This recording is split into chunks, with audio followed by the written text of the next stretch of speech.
Ted Mouradian is on the show today to talk about the 2% factor, the law of cooperative action, and the work that he's done with businesses over the last couple of decades. He is also the author of 5 books. The most recent, Yep, Shit Happens, was just released in the spring.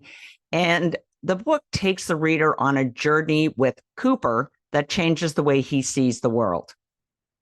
Hi, Ted. Thanks for coming on the show today. I really appreciate it. You've got a very unique approach to how we need to think, really, not only in business, but about our personal lives. And it includes the law of cooperative action and the 2% factor. And this is a concept that you developed in the early 1990s, and you've been teaching it and writing about it since then. What does that mean? What is the law of cooperative action? What I did when I was at Brock in the early 90s and getting a degree in sociology, and I was able to be a class of one because I wanted to find out why people are angry, why conflict occurs. And so when I did my study over the 4 years and what people wanted and everything, I realized that everything in the universe works. Everything cooperates with each other.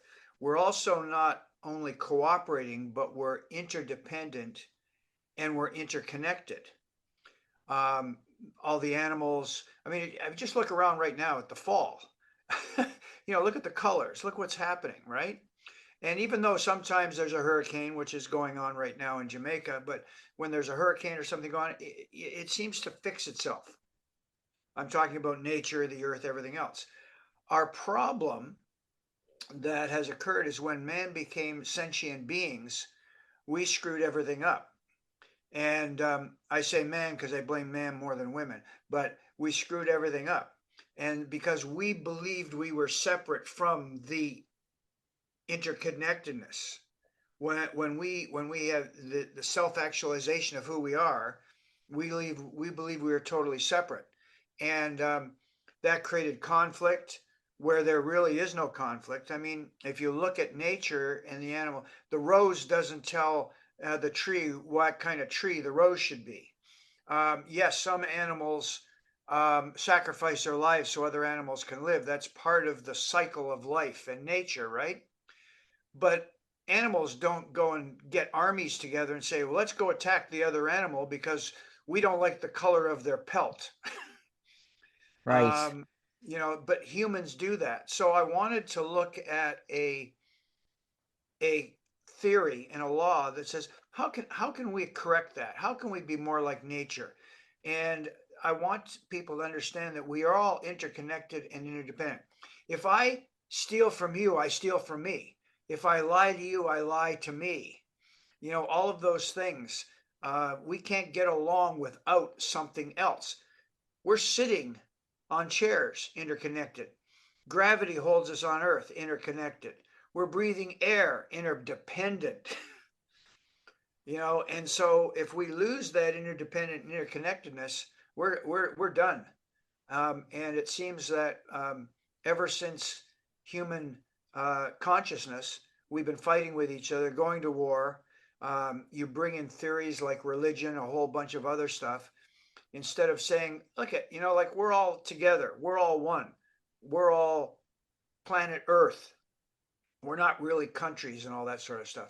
So my teaching are going around to help people with conflict, why they're angry, um, how they can neutralize the effect of the 2% or the angry person, the bully, how they neutralize it in their life, because you can't change them. One of the theories I have is that we're all in this fast flowing stream, the river of life. We're all in it together. And our problem is we keep trying to control the stream. We get mad at traffic. We get mad at the weather.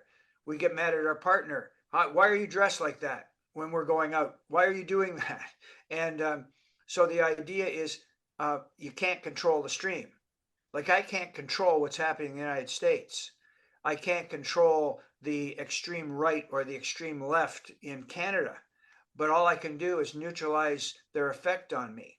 Now, that doesn't mean I can't affect the stream by speaking up a certain way, which the model teaches, by not getting angry, but talking rather than fighting. And there's two theories I've got with that stream. Number one is stop trying to control the stream. Simply be in total control of how you act or how you react and interact with the stream. Number two, don't allow the stream to harm you. So I will never compromise who I am, what I believe. Now, if I won't compromise who I am and what I believe, that means I can't force you to compromise who you are or what you believe, even if your belief is totally opposite to my belief. You have a right to do that. Another little example I give is um, if I want to put ketchup in my coffee, that's my business. My business isn't to force you to put ketchup in your coffee, nor is your business to stop me from putting ketchup in my coffee. We can have a discussion that says ketchup is the stupidest thing I've ever heard, but Right. to get angry or to personalize it, that's totally against the model. I think it's human nature to have people who want to be more dominant, and other people who want to be, well, I shouldn't use the word want, because that really goes against what you're talking about. But there are people who, just in the way they live, they see themselves as more dominant and having the right to, and I think this comes up in business a lot. And then there are the people who are followers, That's right. right? That's right. And And the idea is not to change the dominant or the followers. It's the model. When I teach the model and the six tenets of the model, it's to have the dominant realize how their actions are affecting other people. Some will change, some won't. But also the people who are followers is to say you do have a voice. You can speak up if you want to, but it's how to speak up so that you don't get into a fight. you've written, I think this is your fifth book, the one Yes. that was published this spring, and you wrote it in Mexico, so we can talk about that over coffee, as we have, about how you get to go to Mexico for the winter and I don't. But this is a sort of a different take, because it's the story of a person, a young man, Cooper, who gets robbed and is just so angry about that. And he goes for a walk and he meets a grandmother, and he stops and he talks to her, and she helps him see the six tenets. So it really is, it reads like a story. And so let's talk about those six tenets. Because I think that really, for us to break that down, I don't, in the end, you don't think, well, wow, that's rocket science. That's it's so simple to understand. And you think, okay, like, yeah, yep, shit happens, which is the title of your book. Yeah, I wasn't sure whether you're going to be able to say that on air or not because so yes, Apparently I can say anything I want. because it's your show and I like that. But the whole thing is, yeah, um, shit will happen. Crap will happen to us every day as long as we're on the green side of the grass. And and the thing is most people want that magic pill. We're in a society where fix me, fix it. Give me the pill. There is no pill for life, for being human. There's good days, there are bad days. There are happy days, there are sad days. There are health problems. There are, as you know, mental issues. There are things going on with people in their minds and all that sort of stuff. And our problem is we keep trying to look for that magic pill or blaming somebody else for everything. When I wanted to write this fifth book of mine, I didn't want a regular self help book that said, here are 5 ways that you can improve your life. Number one, right? Everybody's done it. So I created Cooper, and people might get Cooper as cooperative action, Cooper. um, Right. yeah, so that's Cooper's name. And then I also know and understand through all of my research and study, we all have the answers, Janice. We have the answers. They're within us. We just don't listen. When the little hairs on the back of our head stand up, we go, oh, well, yeah, I'll have that extra piece of cake. Oh, yeah, I know that's wrong, but what the heck? Or I'm so angry I can't control myself, or I'm so depressed I can't get out of my depression, whatever that is. And so it's very interesting. So grandmother is actually Cooper's internal spirit guide in the book. So grandmother's not another separate being. And Cooper is actually having a discussion with himself, with his internal spirit guide. Now, again, as I say in the book, the internal spirit guide can be anything you want. It can be God, it can be Buddha, it can be a friend, it can be a mentor, it can be someone dead, alive, it doesn't matter. But we all have the answer, we just don't listen. And so that's sort of the premise of Cooper and Grandmother. The book is also all in dialogue. So there's a dialogue and a narrator. So it'll say Cooper, Cooper will speak. It'll say Grandmother, Grandmother will speak. So it's very easy. And I'm pleased that you appreciate the simplicity of what I'm trying to get across, because a lot of self-help books have all this nomenclature, all this stuff that you have to memorize and learn. Mine is very simple. And so the 6 tenets that you asked about.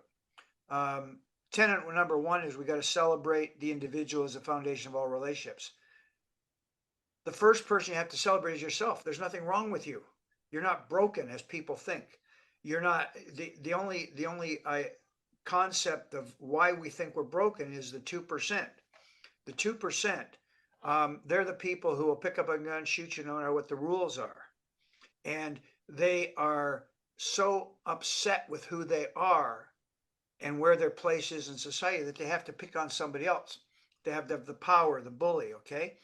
98% of the people don't care about Ted or Janice. They don't. But we project that 98% is staring at us, right? So the idea is we have to celebrate ourselves, but also celebrate everybody else. In my research, I found that all people want to be is loved, cared for, and noticed. See me. When I don't know if you've watched the Avatar movie or not, but the indigenous people, when they met each other, they say, "I see you," but it wasn't "I see you," it was with the heart, "I see you." And the more we can see people around us and recognize who they are, the less conflict there'll be around us. So What? number one, Sorry, I don't mean to interrupt, but I just because interrupt we're anytime. yeah, Interrupt well, anytime you gotta go on. you and I are very talkative, as we know over the coffees that we have. Let's meet for half an hour, and 2 hours later, we're still talking. That's right. But I want to make sure we get in all 6. So what's number 2? Number 2 is I do no harm. Number 2 is I can do whatever I want as long as I don't knowingly harm the planet. Okay, so even though I want to be me, I have to be cognizant of how me is interacting with everything else. So that's number 2. Number 3, if I speak to you, I speak respectfully, directly, and honestly, telling you what I need, not what you're doing wrong. Because you see, in your mind, you believe you're right. Believe it or not, the bullies believe they're right. The extremists on both ends believe they're right. So why am I fighting with them? So Yeah, tell when them you what I say the extremists on both ends believe they're right, I mean, we can certainly relate to that today Oh, of course, with what's 100%. going on. But, that's been there for a long time, like you said, or forever. Yeah, and everybody nowadays is listening to answer back. They're not listening to learn. So we have to listen to learn. Help me understand why you believe X is wrong. Not you believe X is wrong, you're wrong. Then what happens is if you're having a good conversation respectfully, sometimes the person at the other end, even yourself, will make a different go, or make a move and say, yeah, okay, now I can understand that. I still don't agree with it, but now I can understand it. Tenet number 4 is, if I can, I will. In other words, I will always do my best to create cooperative action, but I'll never lose my sense of self. And that's important because we tend not to express our boundaries well enough to say, no, I don't mind doing this, but I'll only do so much because I'll get toxic. So, getting away from toxic people. Number 5, everything's based on mutual trust and respect. I have to trust everybody until they prove me differently. And then I make other decisions. But if I come in contact with you, doesn't matter what you're dressed, your color, how many tattoos you have, whatever, I trust the fact that you're a good person until you prove me wrong. And that way we don't put up the guardrails and miss out on some amazing relationships. The final one, number 6, is very important. Learn to walk away. And if something's not working, get up and walk away. Now, that's easier said than done with a lot of people, because what comes into play in number 6 is fear, false evidence appearing real. When you find out what the true evidence is, like some people say, well, I can't do that. If I walk away from my job, I have no income. And I said, yes, if you walk away, the consequences might be a little dire. You might have to sell your house. You might have to go get a job, at Tim Hortons or something like that until you get back on your feet. But you will survive. You will survive. Yeah, that's a really, really hard one It to is. be able to. I mean, you can even get through the first 5, and I see a lot of relationship in there to people who are, which is what I work in, people who are living with a mental illness and have faced stigma over the years, and people literally saying, there's something wrong with you, go away. There's something wrong with you. I can't hire you for a job because obviously you can't do a job. And then whispering to other people, oh, there's something wrong with Janice. Don't do any work with her. And we've made great strides in people recognizing that a mental health and mental illness is not something to be afraid of. And I think that that's why people stigmatize other people, because they were afraid. And I think that that's a little bit about what you're talking about the fear of acceptance in a way. That's exactly it. And the realization that it's only the 2% who really are the visceral bad people in the world who care about you. It's 98% don't care about you.